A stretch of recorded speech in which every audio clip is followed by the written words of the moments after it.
All right, this is going to be a quick little Bible study. I'm just going to share one insight. I'm going to read Hebrews chapter 6, verse 13 to 20, and then I'm just going to talk about it. So, this is verse 13. For when God made a promise to Abraham, because he could swear by no greater, he swore by himself, saying, surely blessing, I will bless thee, and multiplying, I will multiply thee. And so after he had patiently endured, he obtained the promise. For men verily swear by the greater, and an oath for confirmation is to them an end of all strife, wherein God more willing more abundantly to shew unto the heirs of promise the immutability of his counsel, confirmed it by an oath, that by two immutable things in which it was impossible for God to lie, we might have a strong consolation, who have fled the refuge to lay hold upon the hope set before us, which hope we have as an anchor of the soul, both sure and steadfast, and which entereth into that within the veil, whither the forerunner is for us entered, even Jesus, made an high priest for after the order of Melchizedek. So I know there's a lot there, but the one insight that I want you to be able to pay attention to and to grab onto is two immutable things. That is, the first thing is God swore by making an oath to Abraham that he was going to have a seed, which was Isaac, and ultimately Jesus Christ. So what's interesting is he swore by two immutable things. The first thing, again, was he swore, and he swore by, there was no one else that he could swear by, because usually if you swear by someone greater, it's a done deal.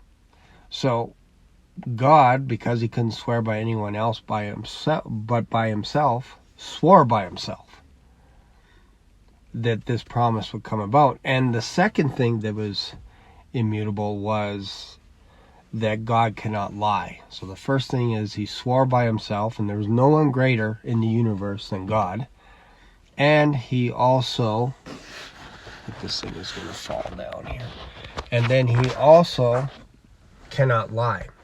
So when you think about these insights, if you will, that I share, or I will be sharing each week, think about the promises of God. When Jesus Christ died on the cross, or just before he died on the cross, he said, it is finished. So his work was finished. It's done.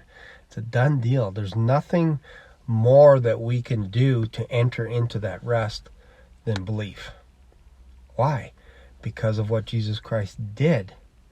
So if we believe that we are one with Jesus Christ, we are his flesh, we are his bones,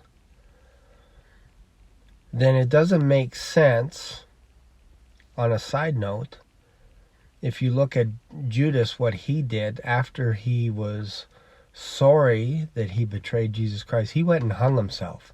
He committed suicide.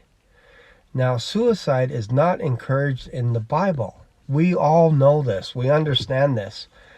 But yet, for some reason, when we talk about the tribulation, we say, yeah, God's body, God is going to pour out wrath on his body and kill himself, because we're his body. The church is his body. And so what we're basically saying is God is committing suicide by killing himself, because God put all judgment onto his son, Jesus Christ. So then Jesus is killing his body.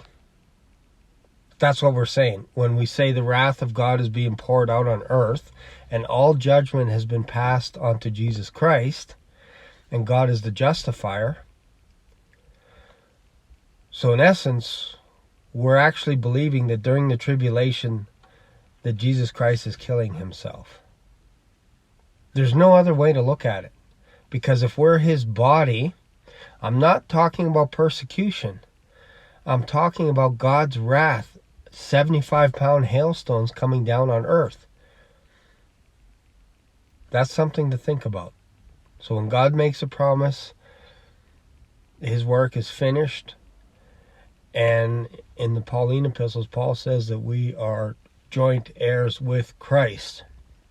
This was not talked about in the Old Testament. It was hinted at, but it wasn't fully understood till Paul came along.